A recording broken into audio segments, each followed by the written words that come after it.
श्री प्रेमचंद की कहानी प्रतिज्ञा का भाग 8 रश्मि के स्वर में आपके सामने प्रस्तुत। विशाख में प्रेमा का विवाह दाननाथ के साथ हो गया। शादी बड़ी धूमधाम से हुई। सारे शहर के रईसों को निमंत्रित किया। लाला बद्री प्रसाद ने दोनों हाथों से रुपए लुटाए, मगर दाननाथ की ओर से तैयारी न थी। अमृत राय चंदा करने के लिए बिहार की ओर चले थे और ताकीद कर गए थे कि धूमधाम मत करना। दाननाथ उनकी इच्छा की अवहेलना कैसे करते। इधर पूर्णा के आने से सुमित्रा को मानो आंखें मिल गई। उसके साथ बातें करने से सुमित्रा का जी न भरता।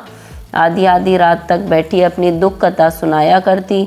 जीवन में कोई संगी न था। पति की निष्ठुरता का कारण क्या, यह समस्या उससे न हल होती थी। वह बहुत सुंदर न थी, फिर भी कोई उसे रूपहीन न कह सकता था। बनाव श्रृंगार करती और इस अभिष्ट के पूरे न होने से उसके हृदय में ज्वाला सी दहकती रहती थी। के छींटों से भभकना तो ज्वाला के लिए स्वाभाविक था। वह पानी के छींटों से भी भभकती थी। कमला प्रसाद जब उससे अपना प्रेम जताते तो उसके जी में आता छाती में छुरी मार लूं। गांव में यूं ही क्या कम पीड़ा है कि कोई उस पर नमक छिड़के। आज से 3 साल पहले सुमित्रा ने कमला को पाकर अपने को धन्य माना था। 2-3 महीने उसके दिन सुख से कटे, लेकिन ज्यों-ज्यों दोनों की प्रकृति का विरोध प्रकट होने लगा, दोनों एक दूसरे से खींचने लगे। सुमित्रा उदार थी, कमला पल्ले सिरे के कृपण। वह पैसे को ठीकरी समझती थी, कमला कौड़ियों को दांत से पकड़ता था। सुमित्रा साधारण भिक्षु को भिक्षा देने उठती तो इतना दे देती कि वह चुटकी की चरम सीमा का अतिक्रमण कर जाता था। उसके मैके से एक बार एक ब्राह्मणी कोई शुभ समाचार लाई थी। उसे उसने नई रेशमी साड़ी उठाकर दे दी। इधर कमला का यह हाल था कि भिक्षुक की आवाज़ सुनते ही गरज उठते थे, रूल उठाकर मारने दौड़ते थे। 2-4 को तो पीट ही दिया था। यहाँ तक कि एक बार द्वार पर आकर किसी भिक्षुक की यदि कमला से मुठभेड़ हो गई तो उसे दूसरी बार आने का साहस न होता था। सुमित्रा में नम्रता, विनय और दया थी। कमला में घमंड, उच्छृंखलता, स्वार्थ और एक वृक्ष का जीव था, दूसरा पृथ्वी पर रेंगने वाला। उसमें मेल कैसे होता। धर्म का ज्ञान जो दाम्पत्य जीवन का सुख मूल है, दोनों में किसी को न था।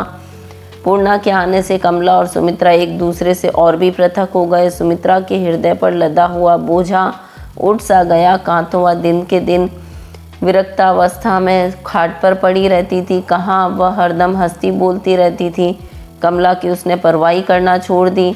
वह कब घर में आता है, कब जाता है, कब खाता है, कब सोता, उसकी उसे जरा भी फिक्र न रही। कमला प्रसाद लंपट न था।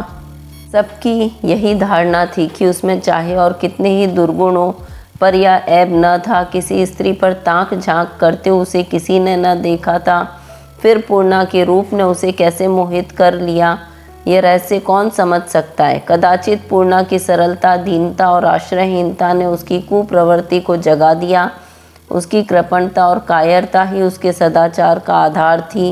विलासिता महंगी वस्तु है। जेब के रुपए खर्च करके भी किसी आफत में फंस जाने की जहाँ प्रतिक्षण संभावना हो, ऐसे काम में कमला प्रसाद जैसा चतुर आदमी न पड़ सकता था। पूर्णा के विषय में उसे कोई भय न था। वह इतनी सरल थी कि उसे काबू में लाने के लिए किसी बड़ी साधना की जरूरत न थी। और फिर यहाँ तो किसी का भय नहीं, न फंसने का भय, न पिट जाने की शंका। अपने घर लाकर उसने शंकाओं को निरस्त कर दिया था। उसने समझा था अब मार्ग में कोई बाधा नहीं रही। केवल घर वालों की आंख बचा लेना काफ़ी था और यह कुछ कठिन न था। किंतु यहाँ भी एक बाधा खड़ी हो गई और वह सुमित्रा थी। सुमित्रा पूर्णा को एक क्षण के लिए भी न छोड़ती थी। दोनों भोजन करने साथ जाती। छत पर देखो तो साथ, कमरे में देखो तो साथ, रात को साथ, दिन को साथ। कभी दोनों साथ ही साथ सो जाती। कमला जब शयनागार में जाकर सुमित्रा की राह देखता देखता सो जाता तो न जाने कब वह उसके पास आ जाती। पूर्णा ने एकांत में कोई बात करने को उसे अवसर न मिलता था। वह मन में सुमित्रा पर झुंझला कर रह जाता। आखिर एक दिन उससे न रहा गया। रात को जब सुमित्रा आई तो उसने कहा, तुम रात दिन पूर्णा के पास क्यों बैठी रहती हो। वह अपने मन में समझती होगी कि यह तो अच्छी बला गले पड़ी, ऐसी तो कोई समझदार भी नहीं हो कि तुम्हारी बातों में उसे आनंद आता हो, तुम्हारी बेवकूफ़ी पर हंसती होगी। सुमित्रा ने कहा, अकेली पड़ी पड़ी क्या करूं, फिर यह भी तो अच्छा नहीं लगता कि मैं आराम से सोऊं और वह अकेली रोया करे। उठना भी चाहती हूँ तो चिमट जाती, छोड़ती ही नहीं। मन में मेरी बेवकूफ़ी पर हंसती है या नहीं, या कौन जाने, पर मेरा साथ उसे अच्छा न लगता हो यह बात नहीं। तुम्हें यह ख्याल भी नहीं होता कि तुम्हारी और उसकी कोई बराबरी नहीं, वह तुम्हारी सहेली बनने के योग्य नहीं है। मैं ऐसा नहीं समझती, तुम्हें उतनी समझ ही नहीं, समझोगी क्या? ऐसी समझ का न होना ही अच्छा है। उस दिन सुमित्रा परछाई की भांति पूर्णा के साथ रहने लगी। कमला प्रसाद के चरित्र में अब एक विचित्र परिवर्तन होता जाता था। नौकरों पर डांट फटकार कम हो गई, कुछ उदार हो गया। एक दिन बाजार से बंगाली मिठाई लाए और सुमित्रा को देते हुए कहा, जरा अपनी सखी को भी चखाना। सुमित्रा ने मिठाई ले ली, पर पूर्णा से उसकी चर्चा तक न की। दूसरे दिन कमला ने पूछा, पूर्णा ने मिठाई पसंद की होगी? सुमित्रा ने कहा, बिल्कुल नहीं, वह तो कहती थी मुझे मिठाई से कभी प्रेम न रहा। कई दिनों के बाद कमला प्रसाद एक दिन 2 रेशमी साड़ियाँ लाए और बेधड़क अपने कमरे में घुस गए। दोनों सहेलियाँ एक ही खाट पर लेटी बातें कर रही थीं। हक बगाकर उठ खड़ी हुई। पूर्णा का सिर खुला हुआ था, हमारे लज्जा के उसकी देह में पसीना आ गया। सुमित्रा ने पति की ओर कुपित नेत्रों से देखा। कमला प्रसाद ने कहा, अरे पूर्णा भी यही है, क्षमा करना पूर्णा, मुझे मालूम न था। यह देखो सुमित्रा, 2 साड़ियाँ लाया हूँ, सस्ते दामों में मिल गई, एक तुम ले लो, एक पूर्णा को दे दो। सुमित्रा ने साड़ियों को बिना छुए कहा, इनकी तो आज कोई ज़रूरत नहीं, मेरे पास साड़ियों की कमी नहीं है। और पूर्णा रेशमी साड़ियाँ पहनना चाहेंगी तो मैं अपनी नई साड़ियों में से एक दे दूँगी। क्यों बहन, इसमें से लोगी कोई साड़ी? पूर्णा ने सिर हिलाकर कहा, नहीं, मैं रेशमी साड़ी लेकर क्या करूँगी? कमला प्रसाद, क्यों, रेशमी साड़ी तो कोई छूत की चीज़ नहीं। सुमित्रा, छूत की चीज़ नहीं, पर शौक की चीज़ तो है। सबसे पहले तो तुम्हारी पूज्य माताजी ही छाती पीटने लगेंगी। कमला प्रसाद, मगर अब तो लौटाने न जाऊंगा, बजाज समझेगा। दाम सुन के डर गए। सुमित्रा, बहुत अच्छी हो तो प्रेमा के पास भेज दूँ, तुम्हारी बेसाही हुई साड़ी पाकर अपना भाग्य सराएगी। मालूम होता आजकल कहीं कोई रकम मुफ्त हाथ आ गई। सच कहना किसकी गर्दन रहती है?